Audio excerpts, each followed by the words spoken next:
नमस्कार मंडळी। तर आज आमच्या शेतामध्ये आम्ही खिचडी भज्याचा बेत केला होता। तर मी विचार केला की हा बेत तुमच्यासोबत नक्कीच शेअर करावा।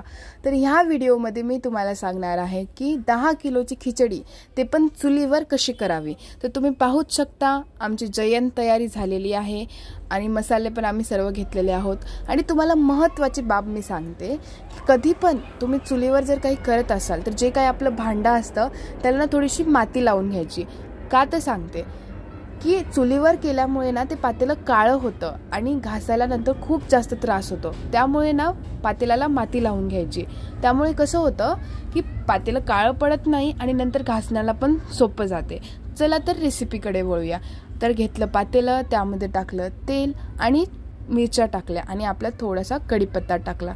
हे सगळ्यांना तेलामध्ये परतून घेतलं आणि त्यानंतर टाकले आपले जिरे आणि त्याला पण थोडंसं तेलामध्ये परतून घेतलं।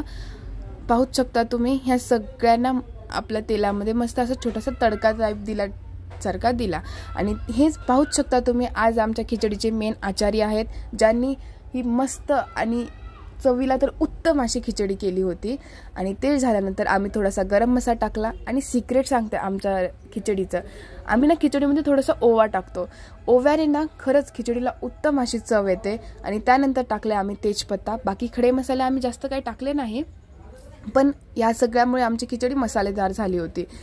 तर ह्या नंतर आम्ही तेलामध्ये टाकली थोडीशी बारीक चिरलेली कोथिंबीर। कोथिंबीर तेलात का तर खरं सांगते, कोथिंबीर जर तेलामध्ये तुम्ही परतून घेतलात ना तर खिचडीला चव ही थोडीशी चेंज होते आणि चांगली लागते। आणि त्यानंतर आम्ही टाकला कचकच कापलेला आपला कांदा, आलू, टोमॅटो, हे सगळं तेलात परतून घेतलं। मी सांगते आमच्या इकडे ना खरंच स्टाईल आहे, आम्ही सगळं तेलामध्येच टाकून घेतो। आणि तुम्ही नक्की ट्राय करून बघा तेलामध्ये हे सगळं परतून घ्यायचं। खरंच खिचडीला उत्तम अशी चव येते।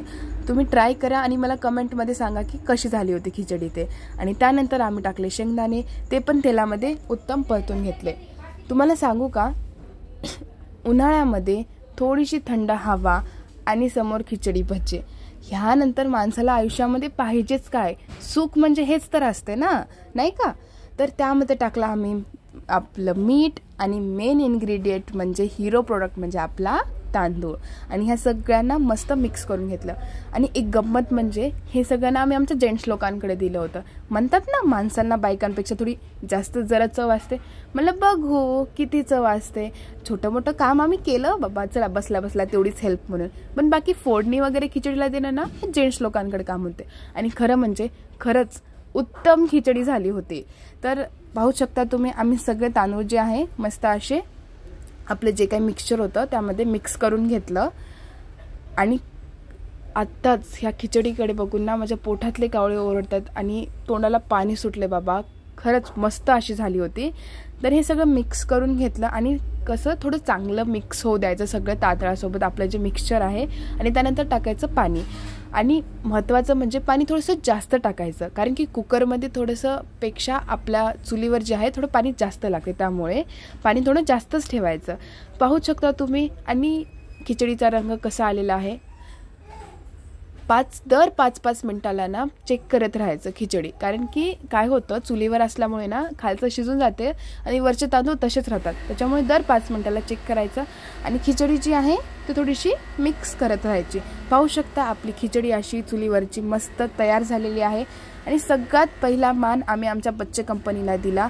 तर ही आहे आमच्या घरातली सगळे बच्चे कंपनी आणि हे आहे आजचा मेन्यू।